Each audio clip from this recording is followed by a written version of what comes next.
Good morning students.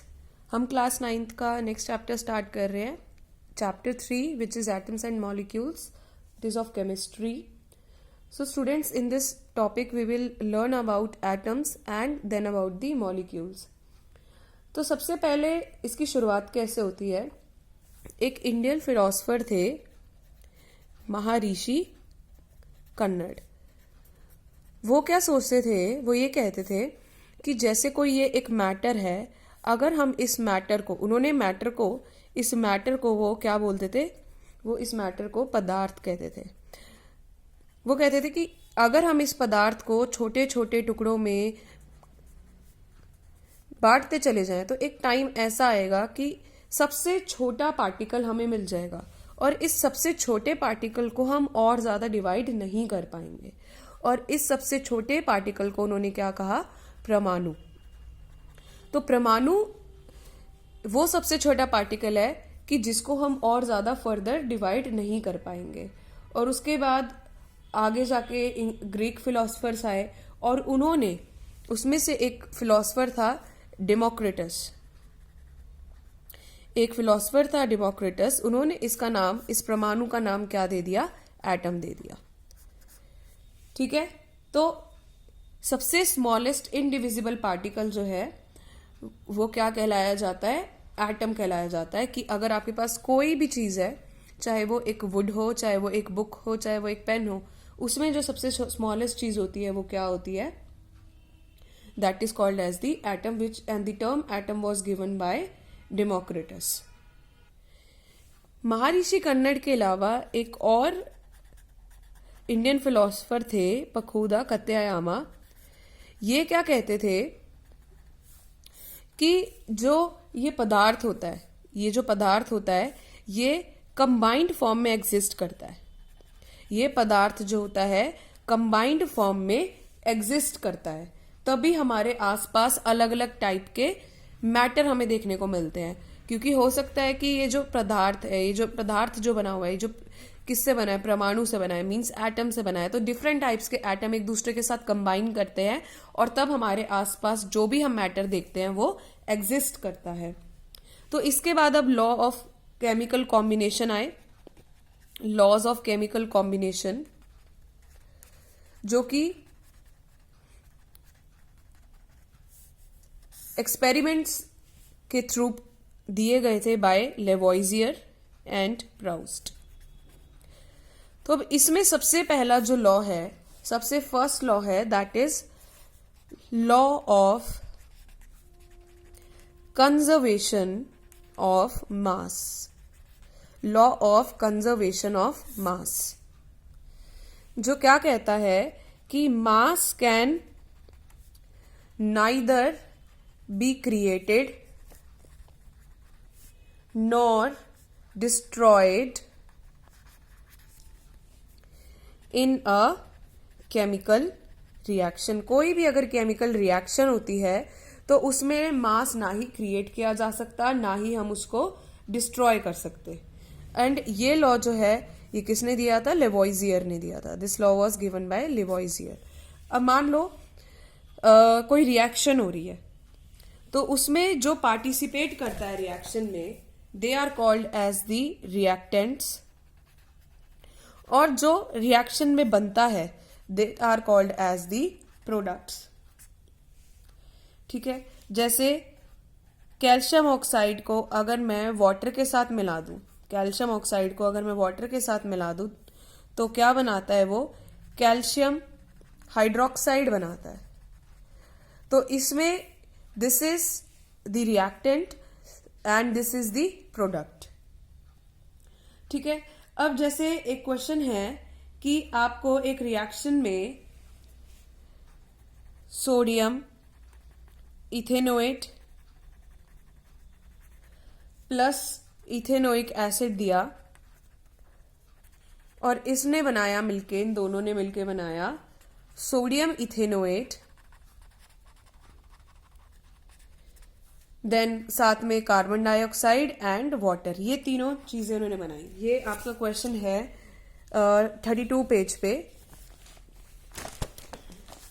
ये वाला question. ये मेरी बुक में थोड़ा सा विजिबल नहीं है, आप अपनी बुक में चेक कीजिए इसको साथ साथ, तो मैं इसको रीड कर लेती हूँ। इसमें ये क्या बोला है कि in a reaction 5.3 gram of sodium ethanoate, 5.3 gram आपको सोडियम इथेनोएट दिया हुआ है, reacts with 6 gram of ethanoic acid, 6 gram of ethanoic acid है, एंड द प्रोडक्ट्स जो बने 2.2 gram of carbon dioxide, carbon dioxide आपको 2.2 ग्राम दिया है, 0.9 gram of water, water 0.9 gram है, and 8.2 gram of sodium ethanoate, 8.2 gram sodium ethanoate है। तो आपसे पूछा है show that these observation are in agreement with the law of conservation of mass. तो आपसे law of conservation of mass के साथ ये कंप्लाई कर रहे हैं, ये आपसे पूछा हुआ है। तो आपको क्या करना है, सिंपली आपको इन दोनों का मास ऐड कर देना है और इन तीनों का मास ऐड कर देना है, ये दोनों इक्वल आएंगे, then you can say that it is complying with the law of conservation of mass. आप इसको ऐड करोगे, it comes out to be 11.3 gram, इनको ऐड करोगे 8.2 plus 2.2 and 0.9, then again it will come out to be 11.3 gram. So it shows that mass of the reactants is equal to the mass of the product. So it is in accordance with the or in agreement with the law of conservation of mass. Understand? So these are the reactants and these are the products. Now next law is law of constant proportion. Law of constant proportion. Law of constant proportion क्या कहता है कि in a chemical substance, in a chemical substance,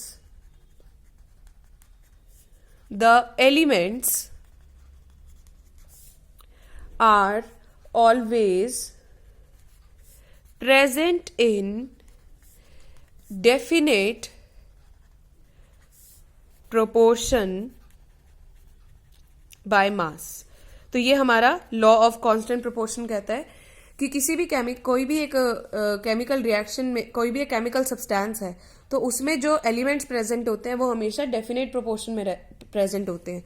जैसे for example है water, water में hydrogen और oxygen जो है वो हमेशा 1:8 की रेशियो में प्रेजेंट होते हैं, चाहे वो वाटर का सोर्स कोई भी हो, चाहे आप उसको इस इंडिया का पानी ले लो, चाहे आप इसको पेरिस का पानी ले लो, चाहे आप इसको टैप वाटर ले लो, चाहे आप इसको सीवर वाटर ले लो, कोई भी वाटर हो, कोई भी वाटर का सोर्स हो, उसमें हाइड्रोजन और ऑक्सीजन जो होते हैं वो हमेशा फिक्स रेशियो में प्रेजेंट होते हैं 1:8 की। तो यही लॉ ऑफ कांस्टेंट प्रोपोर्शन कहता है कि जैसे वाटर के अंदर, वाटर एक केमिकल है, इसके अंदर हाइड्रोजन और ऑक्सीजन जो है इनमें इनके मास की रेशियो हमेशा 1:8 की होती है। ऐसे ही आप चाहे कोई भी केमिकल ले लो, चाहे आप CO2 ले लो, चाहे आप NaCl ले लो, अगर आप इनके मासेस की रेशियो निकालोगे तो वो हमेशा क्या होगी, कांस्टेंट होगी। So this is what law of constant proportion says. अब एक क्वेश्चन है कि हाइड्रोजन जो है, again this is the question 2 of your on page number 33। Let me read this question. Question is hydrogen and oxygen combine in the ratio of 1:8। Hydrogen and oxygen जो है वो 1:8 की रेशियो में combine कर रहे हैं to form water. What mass of oxygen would be required, what mass of oxygen would be required, oxygen का आपको मास पूछा है, to react completely with 3 gram of hydrogen. 3 gram of hydrogen को react करने के लिए, मतलब 3 ग्राम ऑफ हाइड्रोजन के साथ कितना ऑक्सीजन कंबाइन होगा। तो अगर आपको ये बता रहे हैं कि 1:8 की रेशियो में oxygen and hydrogen and oxygen है, तो इसका मतलब क्या है कि अगर मान लो 1 ग्राम हाइड्रोजन है और 8 ग्राम ऑक्सीजन है, तो 1 ग्राम 8 ग्राम के साथ कंबाइन हो रहा है, तो अगर 1 इंटू मैं 3 करूंगी तो 3 ग्राम बनेगा। सो 8 इंटू 3 जब हम करेंगे तो हमारे पास आ जाएगा कि कितना ऑक्सीजन जो है वो हाइड्रोजन के 3 ग्राम हाइड्रोजन के साथ कंबाइन करेगा, क्योंकि इसकी ये भी 3 टाइम्स हुआ है तो ये भी 3 टाइम्स हो जाएगा, तो 24 ग्राम। तो 24 gram of oxygen is required to completely react with 3 gram of hydrogen, because we have to maintain the ratio of 1:8, and if you will see 3:24, it comes out to be 1:8. So I hope this question is clear to you, and this is in with respect to or agreement to law of constant proportion. Law of constant proportion is also called as the law of definite proportion, and this law was given by Proust. Okay students, तो next is the Dalton's atomic theory. तो Dalton जो है उन्होंने law of conservation और law of definite proportion को, मतलब constant proportion को अपना बेस रखे कुछ बातें कही थी जिनको पोस्टुलेट्स कहा जाता है, which are called as the postulates of Dalton's atomic theory. तो उन्होंने क्या क्या पॉइंट्स बोले थे? 6 पॉइंट्स उन्होंने बोले थे, जिसमें सबसे पहला पॉइंट है all matter is made up of very tiny particles called atoms.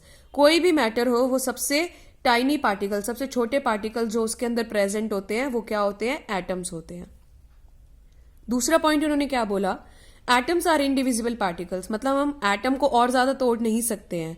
So atoms are indivisible particles which can not be created और destroyed in a chemical reaction.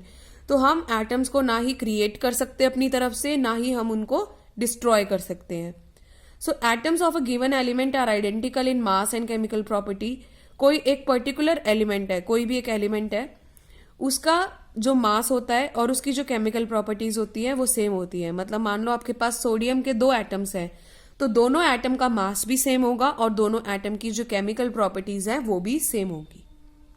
4th point उन्होंने क्या कहा?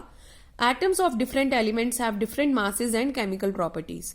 तो अगर हमारे पास कोई 2 एलिमेंट है डिफरेंट, मान लो हमारे पास सोडियम है और मैग्नीशियम है, तो सोडियम और मैग्नीशियम एटम का, sodium atom and magnesium atom का जो मास है वो डिफरेंट होगा और उनकी जो केमिकल प्रॉपर्टीज हैं वो भी डिफरेंट होंगी। Then atoms combine in the ratio of small whole number to form compound. तो एटम जो होते हैं वो होल नंबर्स में कंबाइन करते हैं। जैसे हाइड्रोजन एंड ऑक्सीजन से मिलके वाटर बनता है, जिसका फॉर्मूला क्या होता है? H2O होता है। तो 2 एटम्स, वन ऑक्सीजन एटम के साथ 2 atoms of hydrogen are combining with 1 atom of oxygen. ऐसा नहीं होगा कि 1.5 एटम एक एटम के साथ कंबाइन करेगा, तो हमेशा होल नंबर में होता है। And then the relative number and kind of atoms are constant in a given compound. कोई एक गिवन कंपाउंड है हमारे पास, तो उसका number and kind of atom, जैसे वाटर का ही आप एग्जाम्पल ले लो, हमारे पास ये गिवन कंपाउंड है, तो इसमें हाइड्रोजन हमेशा 2 होंगे और ऑक्सीजन जो होगा वो हमेशा 1 होगा। ऐसा नहीं हो सकता कि आपको वाटर में 3 हाइड्रोजन 1 ऑक्सीजन के साथ मिल जाए या 2 हाइड्रोजन 2 ऑक्सीजन के साथ मिल जाए, ऐसा नहीं होगा। किसी एक पर्टिकुलर कंपाउंड के अंदर जो एटम्स होते हैं वो क्या होते हैं? फिक्स होते हैं। So this was the Dalton's atomic theory, and these 6 are the postulates of the Dalton's atomic theory. I hope this is clear to you.